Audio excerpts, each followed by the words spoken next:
Welcome back, students. Let us continue the lesson. The next point is adding text into a placeholder. How to add the text in a placeholder. Before continuing this point, if you are not yet subscribed my channel, click on subscribe button and hit the bell icon to get the notification whenever I upload any new videos. First of all, what is placeholder? So this placeholder, what is placeholder is explained in my previous video. If you have not watched that video, once you watch it, you will understand the point what is placeholder. So now point is how to add the text into a placeholder. So to add text inside the placeholder, follow these steps.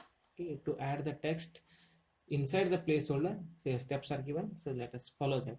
So before beginning this, so let me open a PowerPoint. Click on Start.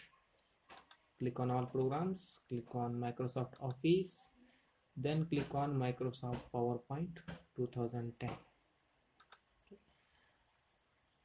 Okay, so this is the application. So in this application we have got so by default slide, and these are the boxes. We have got the two boxes, and these boxes are called as placeholder. So how to add the text in a placeholder? Okay, so that is the point. Click on the click to add title placeholder. Okay, so you can see here click to add title. So now what you have to do, just click inside this box. Okay, so when you click inside, so that existing text disappears and you will get your cursor inside that placeholder. So next point is the cursor appears in the text box, type computer department.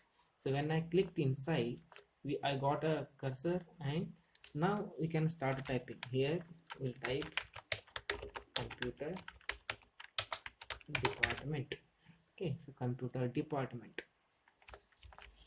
Next point is click inside the click to add subtitle placeholder. Okay, so here down one more box is given, click add to subtitle. Here you have to click. Okay, when you click here, again your cursor will be displayed in that box. Type learning with fun. You will notice that the entered text appears on the slide. Here just type it, learning with fun. Okay, so now this text is appearing in this box. In this way you can add the text in a placeholder. Simple. Just you have to click inside that box. After clicking, that existing text will disappear. Then you type your own text. Your text will be appeared in that boxes. So for subtitle also same thing.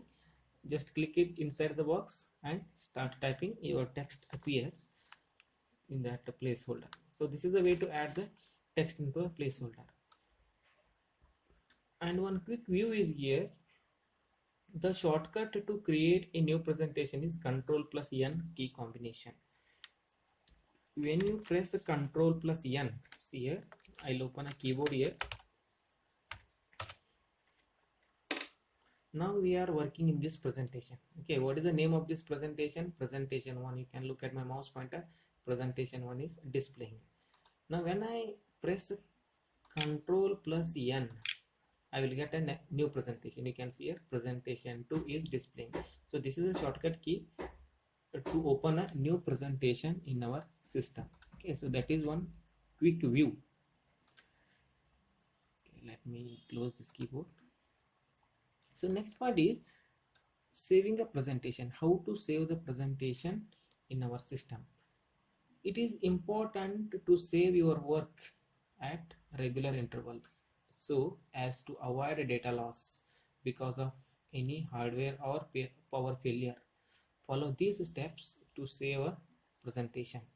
Now we have to save the file, because what happens while working in any file, not only in a presentation, whenever we are working in a system and we are working with any application, if a power goes in between or if something happens for the system, in that case what happens, whatever the work we have done, we are going to lose that data. If we have not saved our file, so that we are going to lose. So that's why, to avoid that problem, to avoid that data loss, it is very important to save our work at a regular intervals. In the sense, while working, just you go and click on save buttons in between.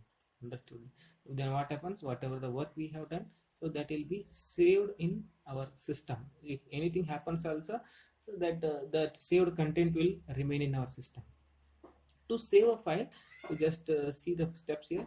Click on the save button present on the quick access toolbar, or select the file tab, save option. The save as dialog box appears.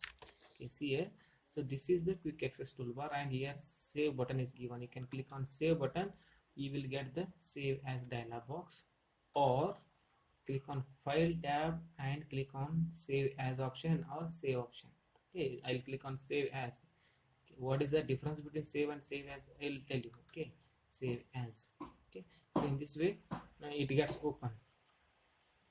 So now we have got a save as a dialog box. So in this dialog box, see here, specify the name my presentation in the file name text box. Click on the save button. So in this file name box, just type any one name. Okay, so I'll type my presentation. Okay, it is a file name. Just type that file name and click on save button. So this file will be saved in my system, and you can see that given name is appearing on a title bar. On a title bar, the name what we have given for our file, so that name is displaying. The presentation will be saved with the name my presentation and with an extension .pptx. So with the name what you have given, so with that name, that file is going to save in our system, and the extension of that file is .pptx. You can save this file by using Ctrl+S also. Okay, when you press Ctrl+S also, so this file is going to save. So now I am pressing Ctrl+S on my keyboard. Okay, but here nothing is happening because already this file is saved with this name. If you want to save this same file with a different name, in that case you have to use save as. So when we click on save as, again we get this dialog box of a save as, then again type a name, then click on save button. So this file will be saved. So whenever you want to save this file at the beginning, in that case you can use this save option, and whenever you want to save this same file with a different name, already saved file can be saved with the different name by using this save as option. So this is a way to save our file in our system. I hope you have understood this point, how to save the file and how to add the text in a placeholder. And if you are not yet subscribed my channel, click on subscribe button and hit the bell icon to get the notification whenever I upload any new videos. Thank you for watching.